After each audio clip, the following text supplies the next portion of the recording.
Hey guys, welcome back to TH Sports. Hopefully you've come from watching my first video of going through what I believe is the ones to watch player from the Eastern Conference. If not, I highly recommend you stop this and go back. Now obviously today, I'll be going through the Western Conference ones to watch players. If you like this video or the content, please give me a like and subscribe and comment down below who your ones to watch player is for this upcoming season. As a little disclaimer, I know this might be a little bit too early, and I just want to mention that it's quite possible that some of these players will not be with their current team when you are watching this. So please keep that in mind, and this is just my opinion, so if you feel like there's a certain player that you'll be excited to see this season, please let me know down below. Now I know it, you know it, or Bazingas probably knows it. This man had an absolute shocker in the playoffs last season, and there wasn't really an excuse. Luka was trying to do so much and couldn't even rely on the second best player to come up with plays for him for his team to win.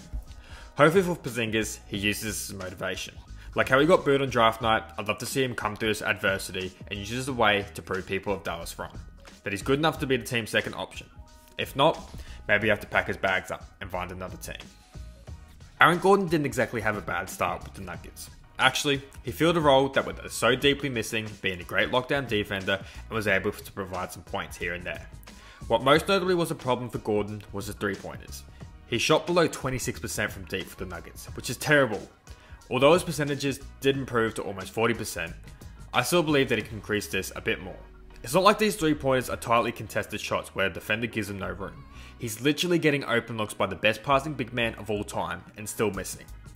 Nuggets really need him to improve his shot, because if he gets that together and Murray comes back from injury fine, I really do see Denver as a title contender. It's been no secret that the Golden State Warriors really miss Klay Thompson. Since Game 6 in the NBA Finals, we haven't seen Klay suit up for the Warriors, and the team has really struggled, having lost the NBA Finals and failing to reach the playoffs in the past 2 seasons. Honestly, I don't expect Klay to reach levels that he was before his injury, as he's had back-to-back major injuries that could make many athletes think twice about continuing their career. But Klay looks determined, and let's be real, his play doesn't really rely heavily on athleticism, so even if he comes back half the player that he was, I'd consider that a positive for Golden State, and maybe bring back into title contention for the championship. Honestly, I feel like Jalen Green is probably the most NBA-ready player that is going into the NBA this year. Now physically, for some people, he might not be there just yet, but we're in a different era of basketball, where I feel like physicality doesn't play a massive part in how well a player can play. Jalen had a great season playing for Ignite in the G League, which is filled with ex-NBA players, so he's no stranger to NBA competition. He's in a Houston team, which until now, didn't have much direction, so the more he has the ball, the better, and hopefully he can make his mark made in the NBA.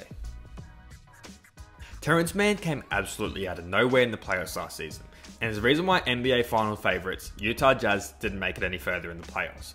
His performance in Game 6 of that series was probably one of the most unexpected playoff performances in the history of the NBA, putting up 39 points with 7 from 10 shots made from deep to get the Kawhi Leonard-less Clippers to the Western Conference Finals. Now yes, after that performance he didn't really do much in the playoffs, and we've gone to lose to the Suns, but hopefully now he's able to get more minutes to showcase more of his talents. He'll definitely get more chances with Kawhi being out for some time this season, and if he can pick up some of these minutes and put in some performances for the Clippers, he could be very dangerous towards playoffs time. I could be wrong here, but I feel like there's never been more pressure on a 36-year-old going on 37 to carry a team to a championship. And let's be real, if there was any player in the history of the NBA to do it, it would be Lebron James. Yes, I said it. As a 36-year-old, he was able to put up averages of 25 points and almost 8 rebounds and assists. This was a so-called down year for LeBron James. He's obviously putting all his chips into the one basket. He doesn't have any time left for developing players. He needs players that have been through the ringer before they can win him a championship. Do I think the Lakers can win it all this year? I'm probably leaning more towards the no side. But if there was ever a player who has time and time again proved people wrong, it's LeBron James. So let's just wait and see for ourselves how the Lakers and LeBron James will go this season. Honestly, the one person during the playoffs that caught my eye more than anyone else was Dillon Brooks. Not only did he perform great numbers on the offensive end, but he was the fearless defender for the Grizzlies and took on any challenge he came across. I expect him to take off right where he left with the Grizzlies last season, and even improve, as his touches will increase with Jonas Valentunis gone and adding Steven Adams in place. He'll be able to give his guards more protection. Dillon has a chance here to solidify himself as the Grizzlies' second option, obviously behind Moran. Memphis are my team to watch this season, because if they can put it all together, they'll be very interesting come playoffs time. Minnesota's ones to watch for this upcoming season is Anthony Edwards. Now Edwards had a pretty good rookie season, and in my opinion, probably should have walked away with Rookie of the Year honours. Especially towards the end of the season, Edwards was really coming in his own as a player that Minnesota expects as a #1 pick. He scored more than 20 points in 8 of his last 10 games, and was able to put up 42 points in a game while shooting 8 from 9 from 3. In his second season, I expect him to get a little bit more consistent with his performances. I'd love to see him improve his shooting percentage, because in the modern NBA, a team can't afford to have one of their star players shooting just above 40% for the season. I'll be very surprised if he doesn't make these improvements, and the sky really is the limit for Edwards. Now, Jonas Valentunis isn't the first player you think of when you think of the New Orleans Pelicans. Hey, some of you probably didn't even know that he's been traded there. However, I feel like his presence on the Pelicans could really push the team over the line and finally play some playoff basketball. Jonas averaged 17 points and 12 rebounds last season with the Grizzlies, and I feel like he can take a lot of pressure off the star players Zion and Brandon Ingram. His efficiency is great. He's a decent scoring option and is not a terrible defender, in my opinion. I think he brings more to the Pelicans than what Adams could have, so I really expect Pelicans to really make a push for the playoffs, and Valentunis to play a big part in it. Many eyes will be on Josh Giddey this season. A lot of NBA fans don't really know what to expect out of Josh Giddey.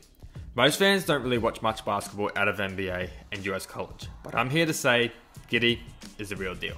In his one season in the NBL, his stats were pretty much on par, minus the points, with NBA Rookie of the Year LaMelo Ball during his 1 year in the NBL. He's not going to set the world alight with the scoring just yet, but I believe he's up there with the elite in playmaking. Giddey can make pinpoint passes to pretty much anywhere in the court. He's always looking for the open man. His athleticism probably isn't up there in terms of the average NBA player, but I feel like in today's era, we are seeing more unathletic players dominate the game, or making an impact, and I feel like Josh could be one of those players.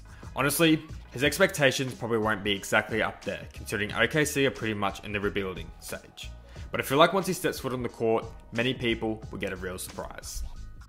DeAndre Ayton came so close to playing a large part in helping Phoenix finally clinch that elusive NBA championship.